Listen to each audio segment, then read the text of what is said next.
Kaleidoscope Quilt Company. Last week we showed you the twister templates and all the sizes that they come in. This week we're going to show you a quilt that we're making using the twister template. The one that we decided to make our sample with is the Midi size. It uses 6.5-inch squares and we've added a 4-inch border. And then once we've got the square, so it's a two-step process that this tool uses. First we sew together all of the squares with the border. Then we get to cut it all apart again and sew it all back together again. And you'll see what a beautiful little quilt this is going to make. Our grid, we used 80 squares total, 8 across and 10 down. And like I said, we added these 4-inch borders, and this is going to become part of your twister. So we're going to now move from the board to the cutting mat, and we will see you over there. Thanks so much. Hi, so we're back. We're at our cutting mat, and before we start cutting our grid square, I'm going to show you some other samples that we've done using the various twister tools. So this one is using, these two are using the little twister tool, and you can see how the size of the pinwheels is. This one is using the mini twister, which is tiny, tiny, and you can see how the size of the pinwheel compares to the size of the pinwheels of the little twister. I just used the leftover fabric from the grid square for my Midi twister sample to do the mini twister. And this is a cute little doll size quilt, which I think is just really, really sweet. So we're going to start cutting our grid square now. We talked a little bit about the tools last week. So this is the Midi size. It uses 6.5-inch squares with a 4-inch border attached. It's a really fun tool to use. You can see that they have these beautiful rubber feet on the bottom of all of the templates, and they really help to keep the template from sliding around on your piece. When we're going to cut, we're just lining up the grid marks that are on the tool with the stitch lines that are on the sample.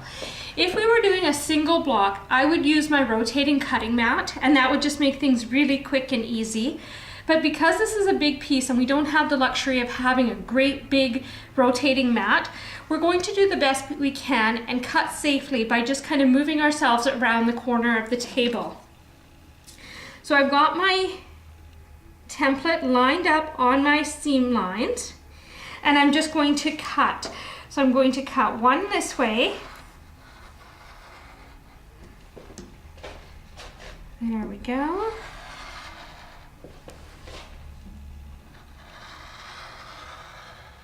There we go. Perfect. If you have any spots that you haven't quite cut through, just grab your scissors and snip that little corner off. Keep it nice and lined up. There you go. Oops. So when I move this out, I'm just going to set it square again. So that's going to sit this way. Oops, there we go. Let's get that out of the way. That's just going to sit right there for now. And I'm going to cut my next piece. Again, I'm going to line up the lines on my template with the stitch lines on my piece. There we go. And I'm going to try and cut as safely as I can. I'm going to try not to overcut too much into my next piece. There we go. And I'm just moving around the table. I don't have to keep a lot of pressure on the template itself because it is quite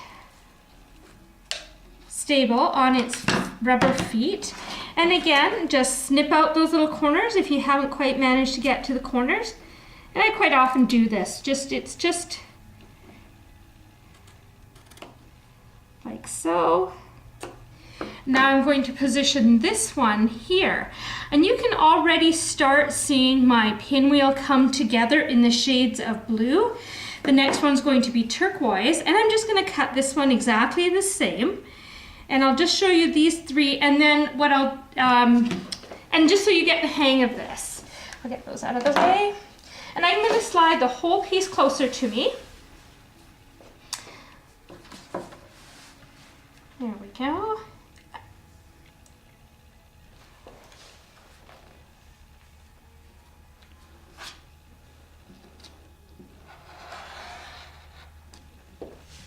I almost feel like we should have some music, something like the twist from Chubby Checkers or something playing in the background as we're doing this. There we go. Wouldn't that be fun?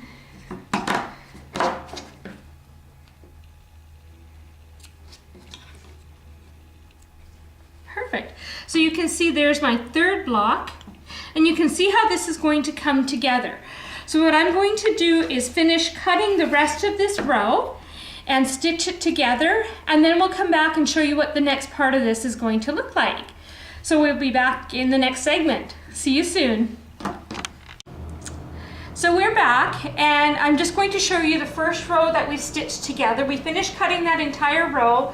We pieced it all together. All of our seam allowances are pressed to the right on this first row. And you can see the pinwheel starting to come together. So the next row I'm going to cut, and I'll put it up on the wall so you can see the pinwheels coming together. I did forget to mention earlier, all of these edges here are now bias edges. So I have used Best Pressed and sprayed the entire piece before I started cutting it, just to give myself some stability and a little less stretch. So that's an important tip to remember. My blade was a new blade that I put on my cutter, and it's just to keep it nice and sharp, and that kind of keeps the fabric from being kind of distorted and pulled as well. So I'm just going to start cutting this second row, and I'll start putting it up on the wall after we get it cut. Again, I'm just aligning the cross hatches on my tool with the seam lines on my piece. And there we go. So that looks nice and straight to me. There you go. So I'm just going to exactly the same. So you can see on the first row that we cut, you have that beautiful border row.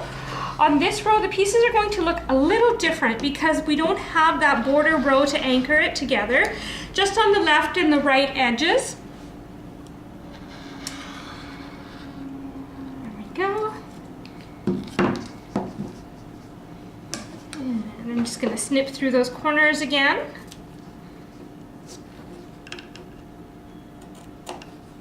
And when I was talking earlier about the overcutting, it's just going beyond the template. That's what I'm referring to by overcutting. You don't want to go too far beyond the template and cut into your next piece. So if that makes sense.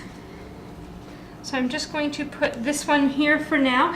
And I wanted to show you this as well. If you're having a hard time cutting, maneuvering around the corner of your table, what you can do is place your template on your piece and use a fabric marker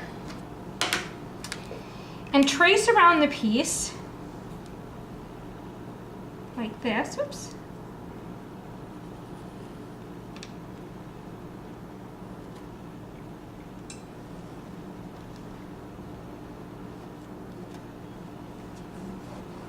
There we go. I'm trying to use a color that may show, I think that this should show better for you on the camera, just to show what I'm doing.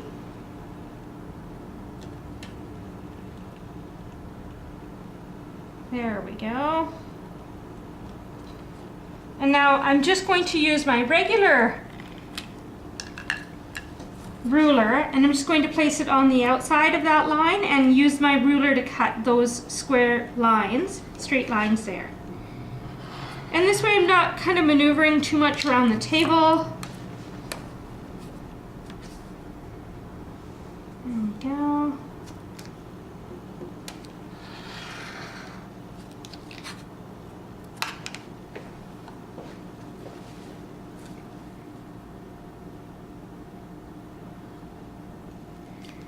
So this is just another way to help you cut your piece without having a rotating mat, right? Because that would be handy, but of course they don't come in this kind of big size.